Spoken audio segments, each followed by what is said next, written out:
é um homem que é amado pelos patriotas desse país todo. Solta a trilha para eu buscar meu convidado. Solta a trilha para eu buscar meu convidado.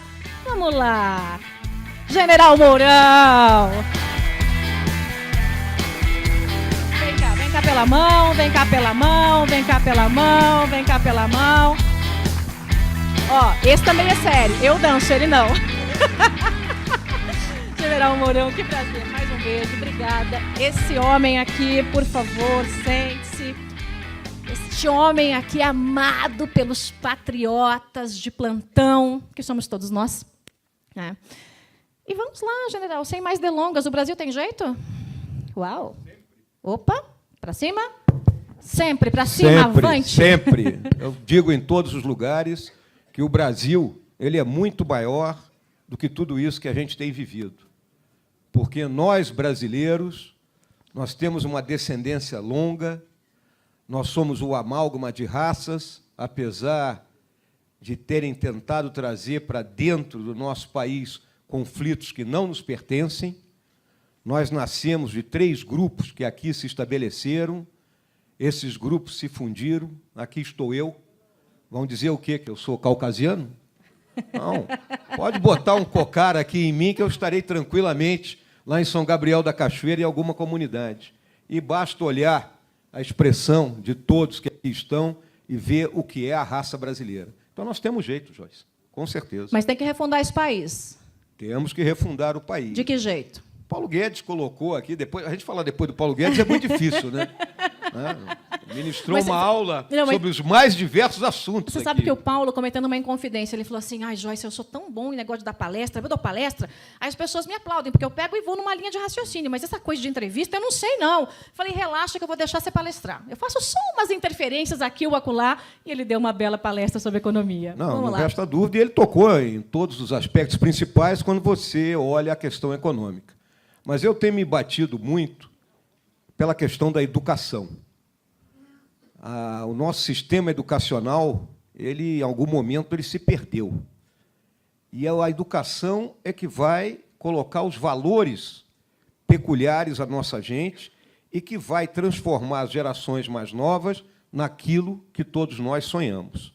Então, o investimento na educação significa investir no professor, no diretor de escola, nos currículos, nas escolas, na infraestrutura escolar, e aí Paulo Guedes está mais do que correto, que o recurso ele tem que estar na mão dos governadores e dos prefeitos, e não centralizado na mão do Ministério da Educação, lá em Brasília, é a famosa reforma fiscal que ele citou, mas, principalmente, é isso aí, minha gente, a educação, porque nós estamos num estado de regressão civilizatória. Mas aí, general, a gente está falando de algo de médio e longo prazo, né? E a gente tem uma urgência, porque o Brasil, com essa porcariada da política que a gente viu aí nos últimos anos, chegou nesse ponto que nós estamos mais ou menos na areia movediça e tem uma corda, né, que está estendida para a gente. Ou a gente agarra essa corda ou afunda mais um pouquinho. Imediatamente, qual é o caminho, general? O caminho imediato, ele não resta a mínima dúvida, nós temos que colocar na gerência do país gente comprometida com os nossos valores. Não podemos mais nos permitir cometer os erros que vieram acontecendo aí ao longo dos últimos anos e que colocaram o nosso Brasil nessa situação de regressão civilizatória. Eu quero deixar claro isso aqui. A partir do momento em que nós temos, em determinadas cidades, lá no Rio de Janeiro que eu moro, áreas liberadas, onde elementos armados transitam de um lado para outro, desafiando o poder do Estado, que nós temos filas nos hospitais, que nós temos diretores e professores de escolas que são agredidos. Que país é esse? Então, terá que haver uma intervenção forte, num primeiro momento, colocando ordem nessa casa, não é? Conjugada com todas as outras medidas que foram muito bem citadas aqui pelo Paulo Guedes. Quando o senhor fala em intervenção, o senhor está falando de uma intervenção pelas vias democráticas, uma intervenção militar, porque a gente sabe que o povo, mesmo aqueles que eram contra a intervenção, uma parte já está com a bandeirinha da intervenção, depois da esculhambação toda, caiu Dilma, e veio Temer, esculhambação de Temer, aquela coisa toda. Então, algumas pessoas chegaram ao ponto de dizer, não tem mais jeito. Qual é a intervenção que o senhor defende? A realidade é que nós temos dois caminhos a seguir, né? Um é aquilo que eu chamei das aproximações excessivas e fui mal interpretado por muita gente. Mas as aproximações excessivas elas transitam pelos instrumentos que a democracia nos concede. Não é? O instrumento eleitoral, não é? O instrumento da união em torno de ideias, não é? E não do toma lá da cá, que já foi exaustivamente debatido isso aqui. Agora, eu tenho dito isso em vários lugares, se o país irá flertar com o caos, só existe uma instituição capaz de impedir que isso aconteça, e essa instituição são as Forças Armadas. E é dever dela, pela nossa Constituição, está lá. Tem que garantir os poderes constitucionais e a lei e a ordem. Então, as Forças Armadas jamais se furtarão a cumprir o seu papel. Esse presidencialismo de... Aí, ó.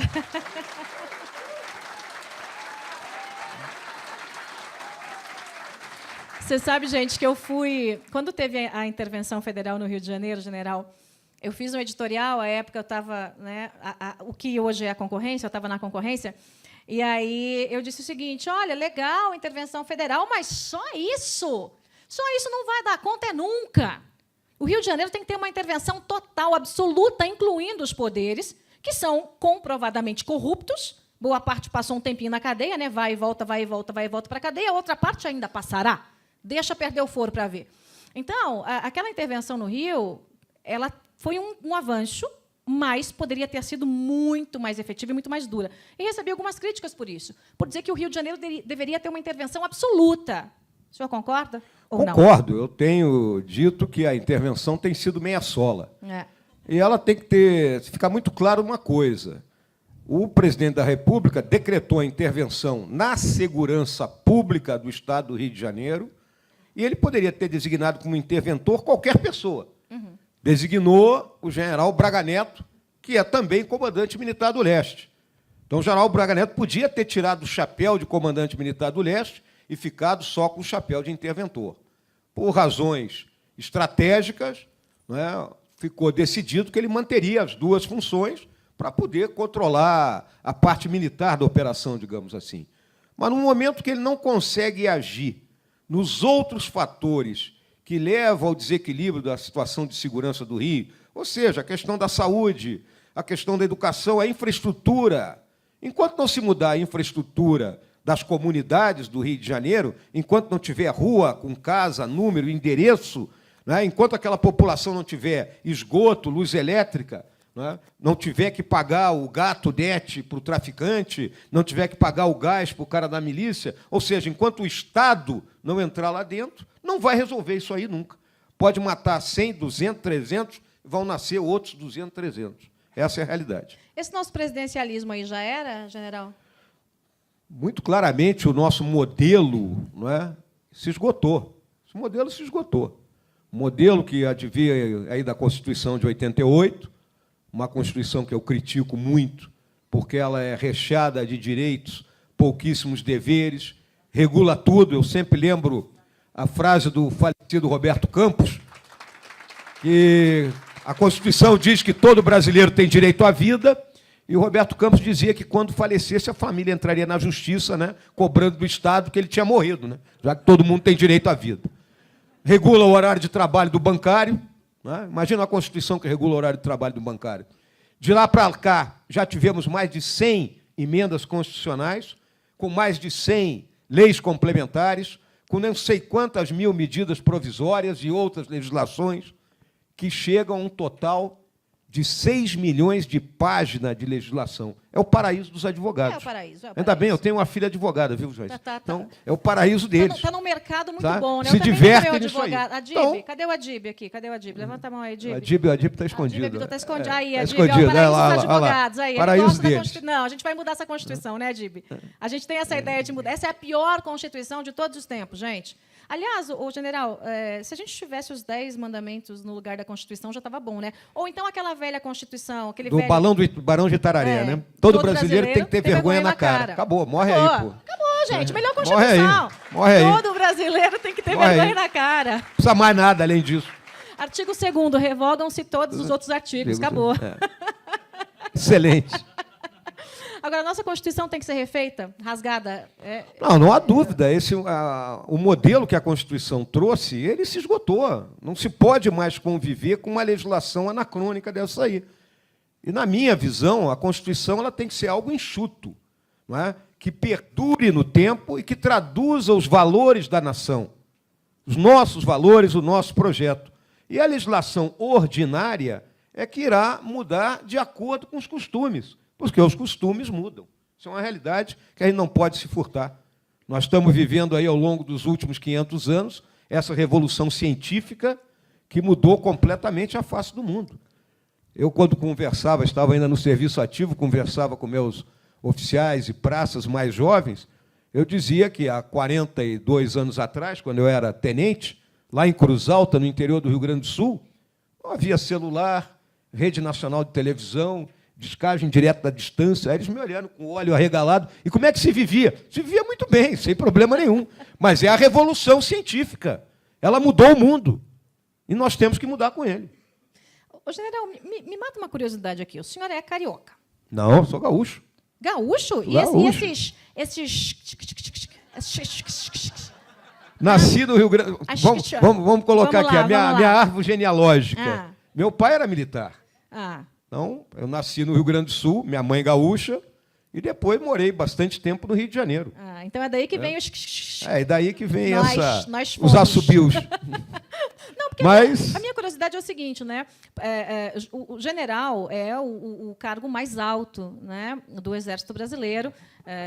O general Mourão assumiu aí o topo, né, dessa hierarquia toda.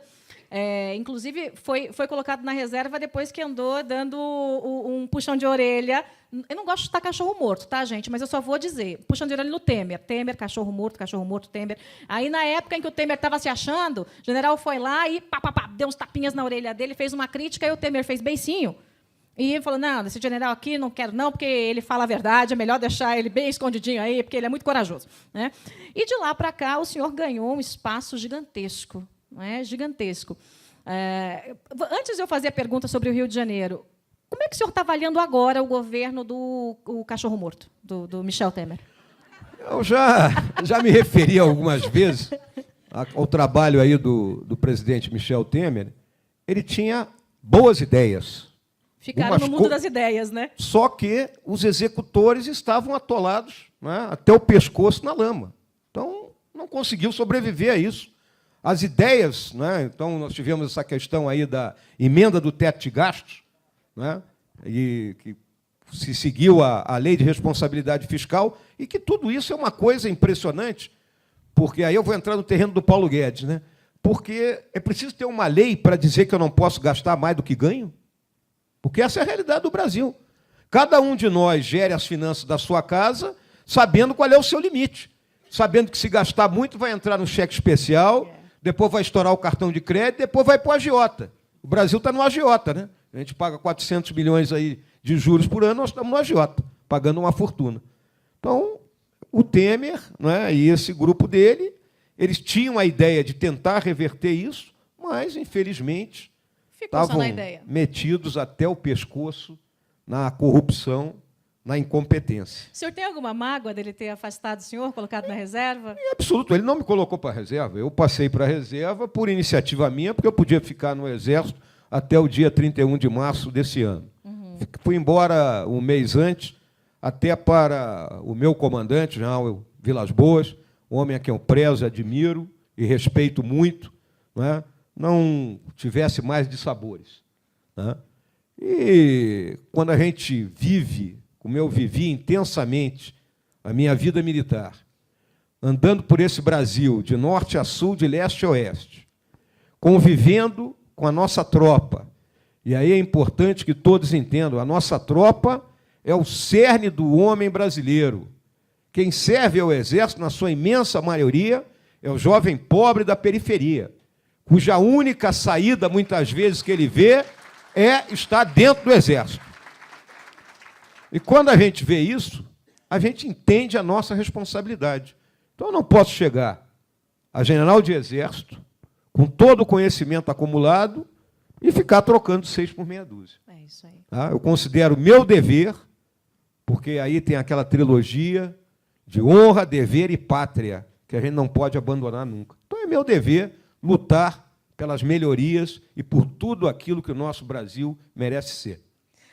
Como eu disse, o senhor é amado pelos patriotas, e a prova disso é que estamos em primeiríssimo lugar na audiência aí do YouTube em todo o país. Absolutamente em alta.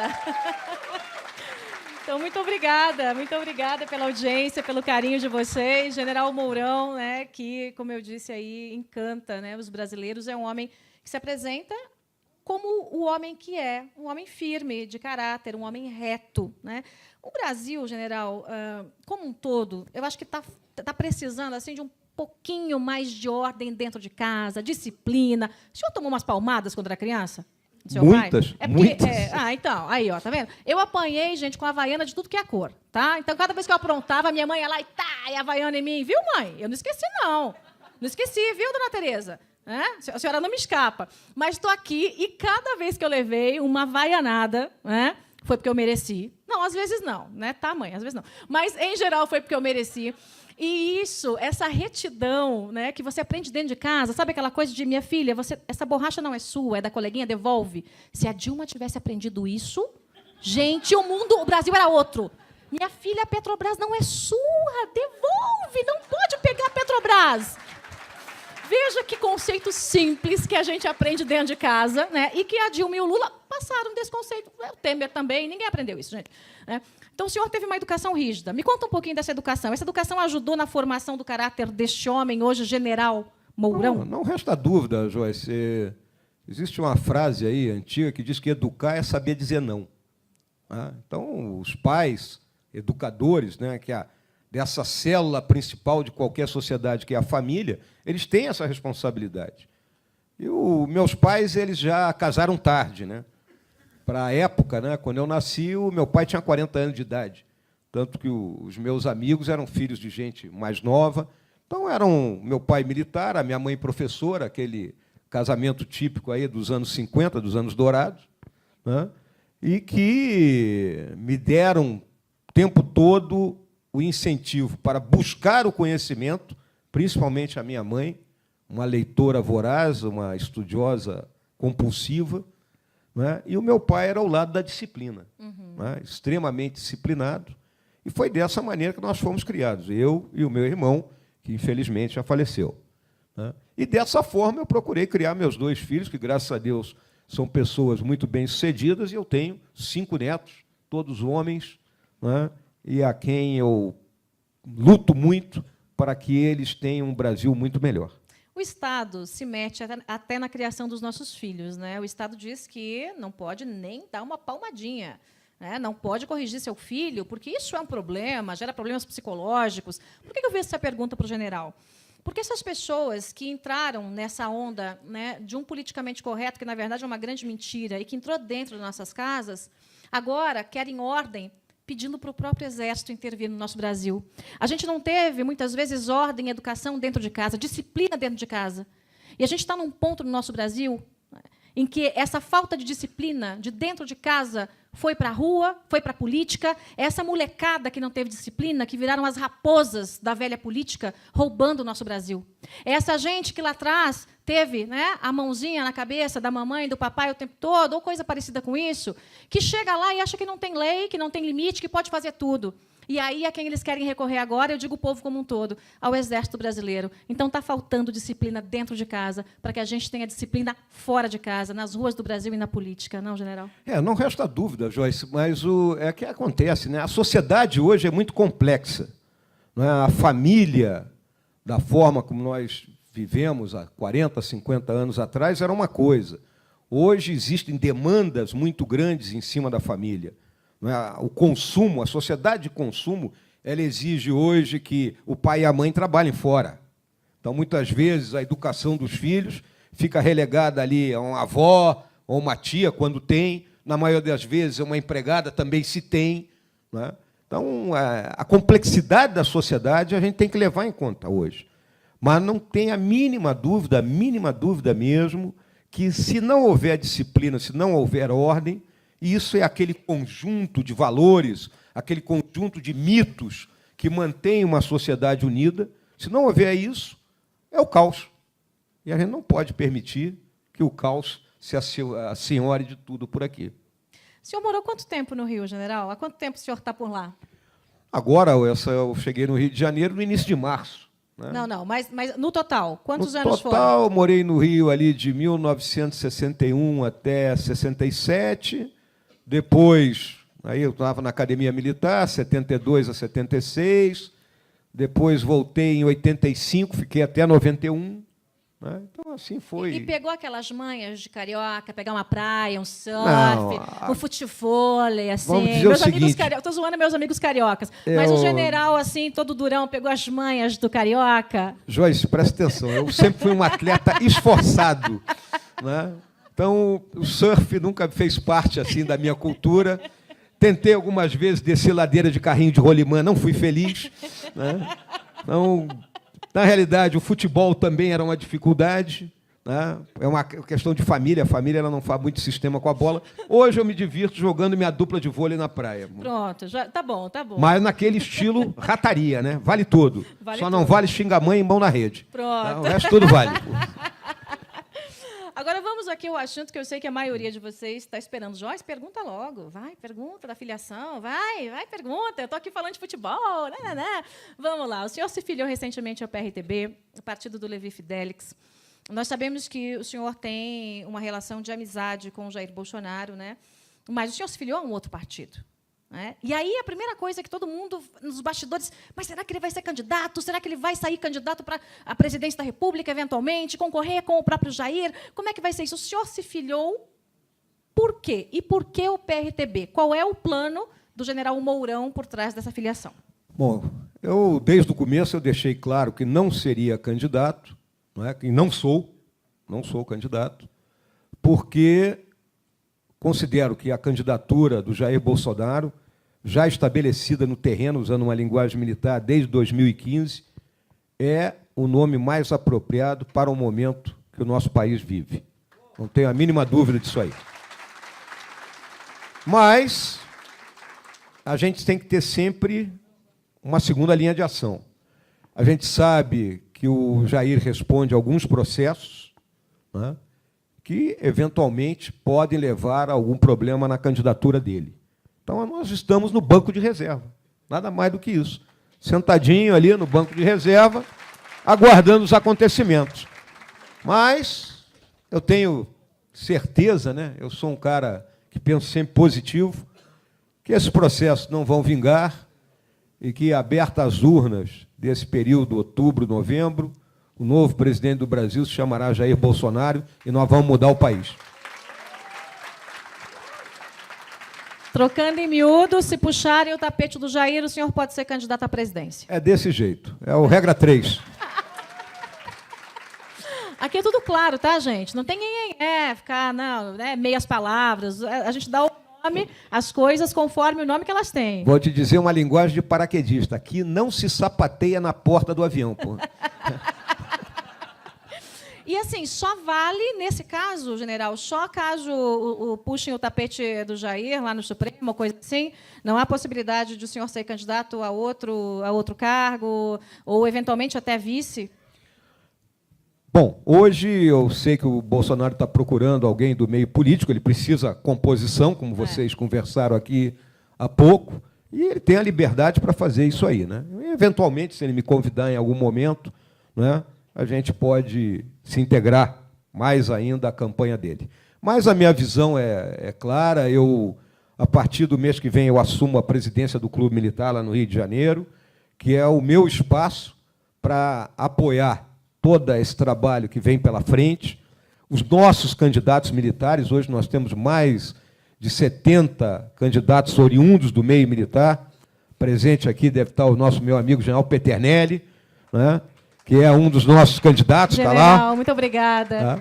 E a quem nós vamos trabalhar a partir lá do clube, buscando, no futuro, ter uma bancada dentro do Congresso. E, como eu usei outro dia um termo aí numa outra entrevista, essas aves da mesma plumagem voarão juntas lá dentro e farão a diferença. General, muito bem. Pode aplaudir, pode aplaudir, pode aplaudir. Qual é o sonho do general Mourão? O que quer general Mourão?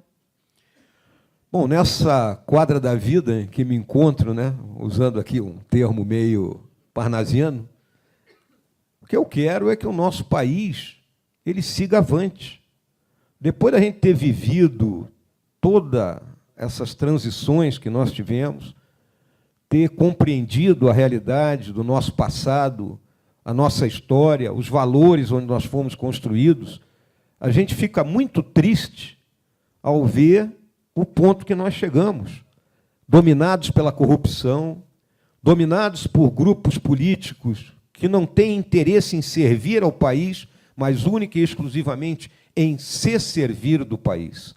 Então, o meu sonho hoje é que a gente rompa com isso e que, a hora que eu tiver que sair desse mundo para outro, eu saia com um sorriso nos lábios, porque o Brasil está com B maiúsculo e atuando firmemente no concerto das nações, com o seu elevado padrão ético e moral, servindo de exemplo para todos. Se eventualmente o senhor chegar à política, a gente sabe que o jogo da política é sujo, que eles são capazes de qualquer coisa, e alguém lhe oferecer vantagem, propina, qual seria a resposta do general Mourão? Olha, se oferecer um time novo para o Flamengo, acho que até... Voz de prisão na lata, general? Pelo amor de Deus, Joyce. A gente vem se batendo tanto pela questão ética. E o que acontece? A política é um jogo para ser feito com P maiúsculo.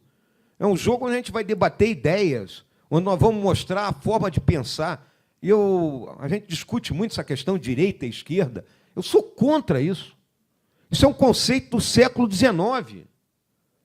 Aliás, do século XVIII, da Revolução Francesa. Qual é o conceito, então, que o senhor defende hoje, general? Hoje você tem o camarada é mais liberal ou menos liberal, mas qual é o casamento que deu certo? É ciência e capitalismo. E o liberalismo. Esse é o casamento que deu certo no mundo. É o casamento que nós temos que ter aqui dentro do Brasil, com um projeto. Entrou o governo A, ele vai por aqui, mas o projeto é aquele. Entrou o B, ele vai por aqui, mas todo mundo no mesmo rumo. Não é o que nós vemos aqui.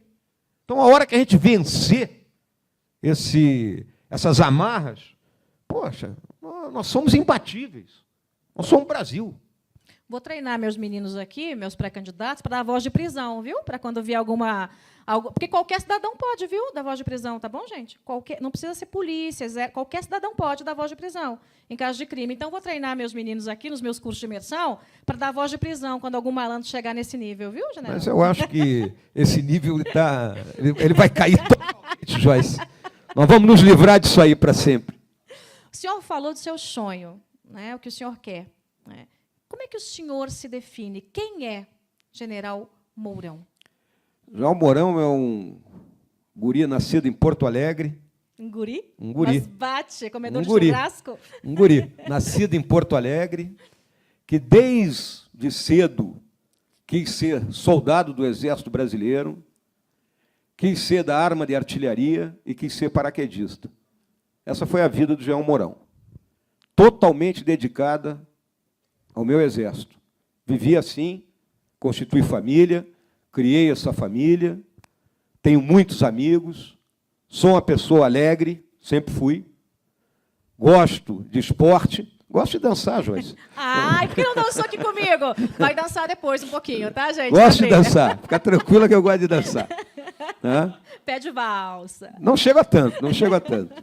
Me esforço, a gente se esforça. E cultivar essas amizades. A melhor coisa do mundo são os amigos da gente. E meus grandes amigos, meus filhos, imbatíveis. Toninho e a Renata, graças a Deus, têm cônjuges maravilhosos, e os meus netos. O Exército é o seu grande orgulho? O Exército, ele jamais vai sair de dentro de mim, né? O Exército, ele mora dentro de mim. Conforme eu disse aqui, eu vivi intensamente a minha vida militar, todos os dias, né? Diária, né? Viajando por esse país todo, andando pela selva, saltando de avião, atirando. Então, é uma profissão apaixonante, né? E os valores, né? os valores que a gente aprende desde o colégio militar, pela academia, a amizade que nós temos. Isso é algo, eu, inclusive, procuro transmitir às plateias civis, né, que às vezes desconhecem algumas peculiaridades nossas.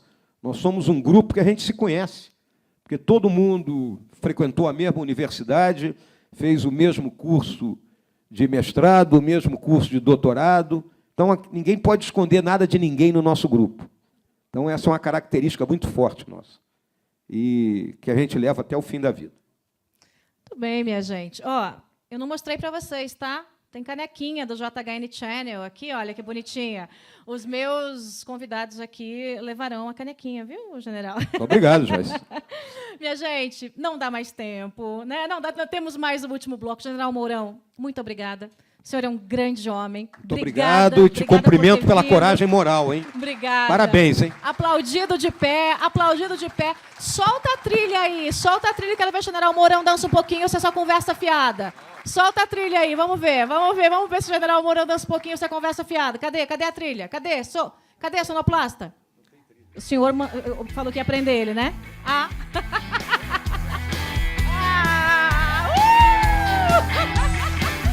Intervalo rápido, a gente volta já, minha gente, pro último bloco.